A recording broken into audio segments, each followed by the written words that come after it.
Assalamualaikum warahmatullahi wabarakatuh.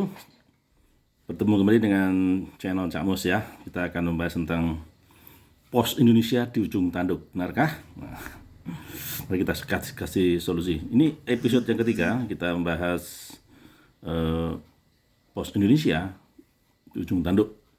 Dan hari ini tema kita adalah suku harus dibayar.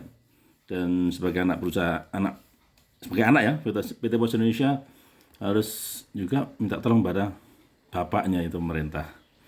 Ini topik kita hari ini. Ya, ini sebuah usulan.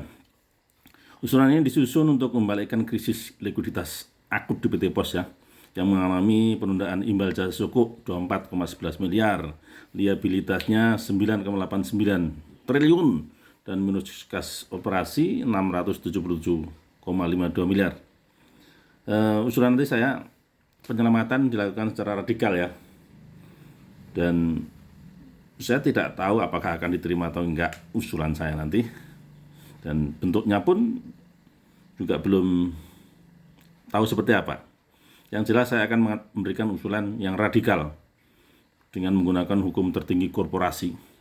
Usulan saya tapi sederhana, yaitu memastikan pendapatan lebih besar dari biaya melalui desentralisasi operasional di pihak swasta, dalam istilah itu variable cost model.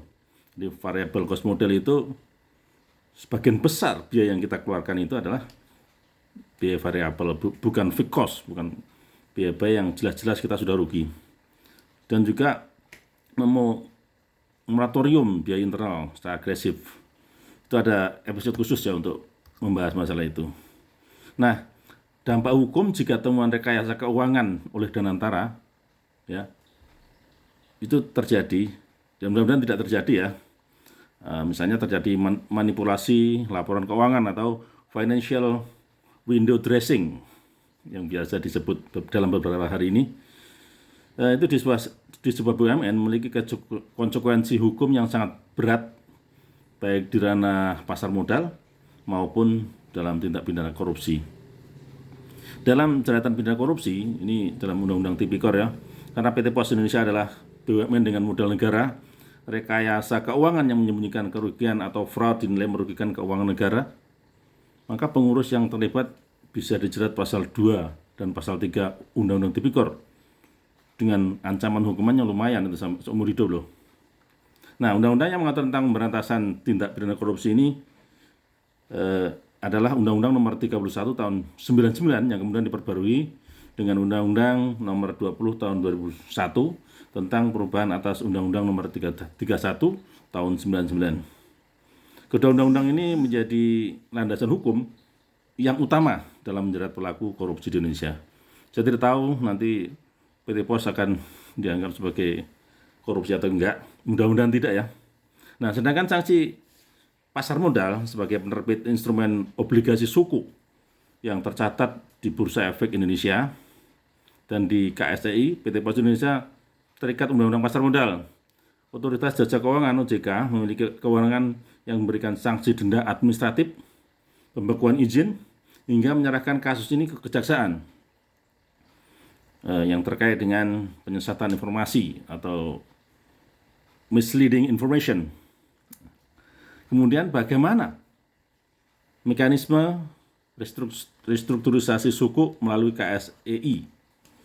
Jadi surat penundaan resmi nomor 63225-00-00-Romawi 7 yang dikirim PT Pos ke KSEI adalah langkah awal pengakuan gagal bayar secara teknik atau disebut dengan technical default.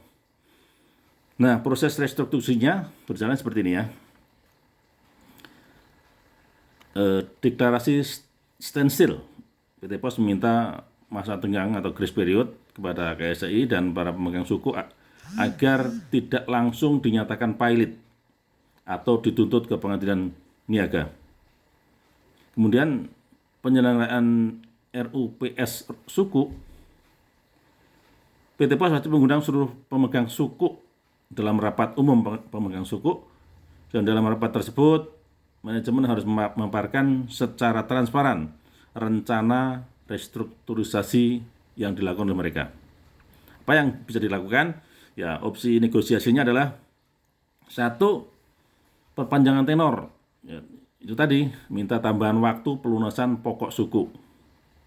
Yang kedua, restrukturisasi imbal jasa. Itu menegosiasi agar imbal jasa 24,11 miliar tersebut bisa secara dicicil atau ditunda sampai arus kas operasi kembali positif. Nah, bisa juga dengan konversi utang, yaitu mengubah sebagian utang suku menjadi instrumen jangka panjang lain yang lebih longgar. Ini adalah opsi-opsinya.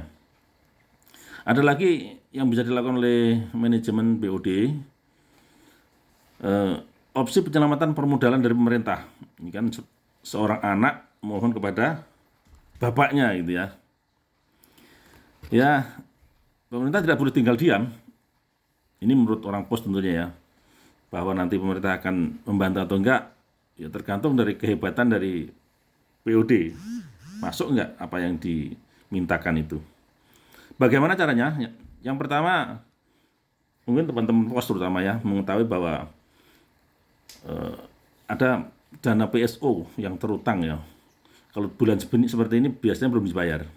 Nah, langkah tercepat itu mendesak Kementerian Keuangan untuk segera mencairkan dana kewajiban pelayanan publik atau Public Service Obligation (PSO) atas tugas-tugas yang telah diselesaikan PT Pos. Nah, dana ini murni hak perusahaan dan bisa langsung masuk sebagai kas yang siap pakai. Saya tidak tahu berapa nilainya ya. Kalau dulu zaman saya ngurusi itu tahun 2016 itu 462 miliar cair. Tahun 2016 351 miliar. Nah, saya terakhir tahun 2017 ya.